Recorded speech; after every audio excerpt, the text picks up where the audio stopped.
आपके बिना।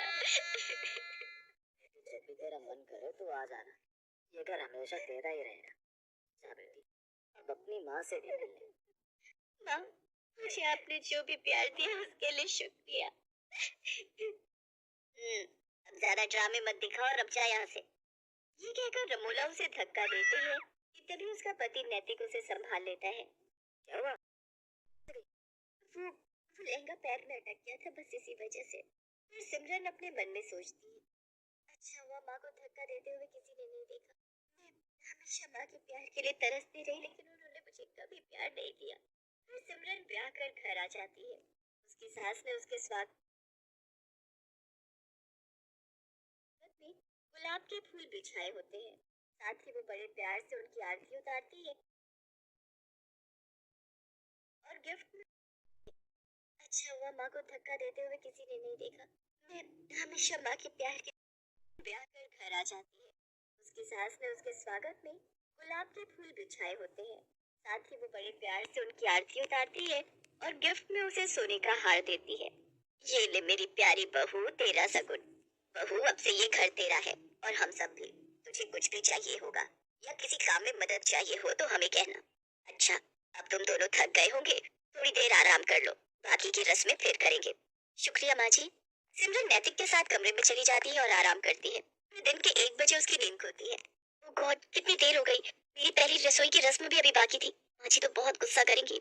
सिमरन जल्दी से बाथरूम की तरफ जाती है, लेकिन बाथरूम से नहाकर निकल रहा नैतिक सिमरन से टकरा जाता है और सिमरन फिर गिरने वाली थी कि तभी वो उसे संभाल लेता है। इतने में उनके कमरे में सिमरन की सास कमला आ जाती है। अरे बच्चों, ये क्या कर रहे हो? कम से कम दरवाजा तो बंद कर लेते। माँ ऐसा कुछ नहीं है, वो तो बस हम टकरा गए थे। कोई नहीं बच्चों, अभी तो तुम्हारे दिन है खेलने कूदने के। चलो अच्छा, अब तुम दोनों फ्रेश होकर नीचे आ जाओ, खाना लग गया है टेबल पर। माँ जी मुझे माफ कर दीजिए, मेरी आंखें नहीं खुली। कोई बात नहीं बेटी, मैं समझती हूँ, शादी की थकान होगी अभी शरीर में। अपनी सास की बात सुनकर सिमरन सोचती है, माँ जी ने तो मुझे बिल्कुल भी नहीं डांटा, लेकिन जब मैं अपने घर पर एक बार लेट उठी तो माँ ने क्या हाल कर दिया था मेरा।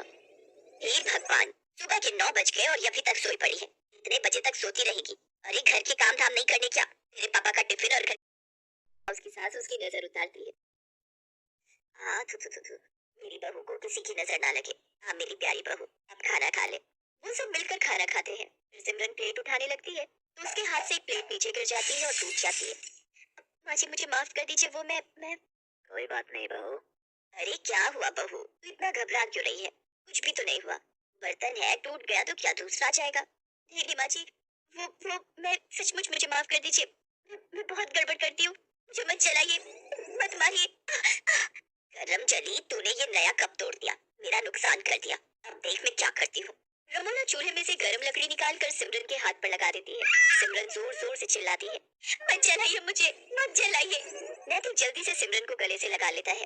क्या हुआ? कौन जला रहा है तुम्हें? बहू, क्या हुआ मुझे बता।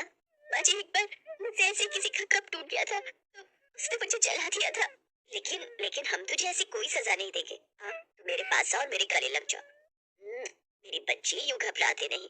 ऐसे ही दिन गुजरते हैं। कमला अपनी बहू को बहुत प्यार करती थी। वो उसे किसी भी गलती के लिए डांटती नहीं थी, वो उसे प्यार से समझाती थी। कमला अपनी बहू के लिए कुछ न कुछ खाने के लिए बाजार से लाती रहती या नए नए कपड़े उसके लिए बनवा देती। अपनी सास का ऐसा प्यार देख सिमरन की आंखें खुशी से भीग जाती थी। ऐसे ही एक रोज कमला सिमरन की पसंद का गाजर का हलवा बनाती है और उसे अपने हाथों से खिलाती है तो सिमरन की आंखों से खुशी के आंसू बहने लगते हैं। ये देख कमला सिमरन से कहती है, बस बहू बहुत हुआ। मैं जब भी तुझे ज्यादा प्यार देने की कोशिश करती हूँ तो तेरी आंखों से आंसू बहने लगते हैं। आखिर क्या बात है बेटी, अपनी माँ समान सास को नहीं बताएगी? माँ जी, आप तो बहुत अच्छी हो और मुझे बहुत प्यार करती हो, लेकिन तभी दरवाजे पर दूध वाला आता है। सिमरन को देखकर उसकी नजर उस पर फिसल जाती है और वो उसका हाथ पकड़ लेता है। छोड़ो, छोड़ो मुझे, छोड़ो। एकदम मलाई की तरह मखमली हो तुम तो। तभी कमला भी वहाँ आ जाती है और उसे देखकर दूध वाला कहता है, माँ जी देखो ना, आपकी बहू मेरा हाथ पकड़ रही है। कमला जोरदार थप्पड़ उस दूध वाले को मारती है। नास बेटे, तू मेरी बहू पर इल्जाम लगाएगा, उसे छेड़ेगा, ले। कमला उसे मारकर वहाँ से भगा देती है।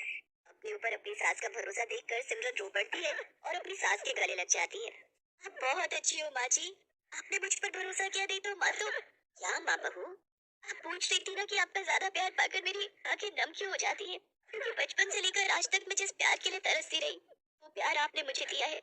जब मैं 6 महीने की थी तभी मेरी माँ गुजर गई थी। तब बाबा दूसरी माँ लेकर आए ताकि वो मुझे माँ का प्यार दे सके, लेकिन उन्होंने कभी मुझे माँ का प्यार नहीं दिया। और अब वो प्यार मुझे आपसे मिला। जैसे आज दूध वाले ने हरकत की, ऐसे एक बार मेरे यहाँ के दूध वाले ने मेरे साथ की थी, लेकिन माँ ने उसे गलत ठहराने की जगह मुझे गलत समझा था। कोई बात नहीं बहू, आज से मैं तेरी माँ हूँ। और रमोला बहन ने भले ही तुम्हें प्यार ना दिया हो, लेकिन एक यशोदा बनकर तुम्हें पाला तो है, तभी तो मुझे इतनी प्यारी बेटी जैसी बहू मिली है। तब वो दरवाजे पर रमोला और मनोहर खड़े होते हैं। ये सब बातें सुनकर उनकी आंखों में आंसू आ जाते हैं। रमोला को अपनी गलती का एहसास हो जाता है और वो सिमरन से माफी मांगती है। उस दिन के बाद सिमरन को अपनी सौतेली माँ और सास दोनों से बहुत प्यार मिलता है।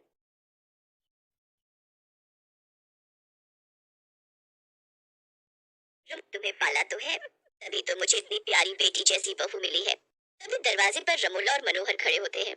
ये सब बातें सुनकर उनकी आंखों में आंसू आ जाते हैं। रमोला को अपनी गलती का एहसास हो जाता है और वो सिमरन से माफी मांगती है। उस दिन के बाद सिमरन को अपनी सौतेली माँ और सास दोनों से बहुत प्यार मिलता है। कहानी को तो हमने यहाँ तक देख ही लिया, लेकिन चैनल को ज़रूर सब्सक्राइब करें। नीचे रेड वाला बटन है, उस पर उंगली दबाए तो वो क्लिक हो जाएगा। नीचे लाल कलर का बटन होगा बच्चों, उसे दबाए ज़रूरी। तो मिलेंगे दूसरी कहानी में।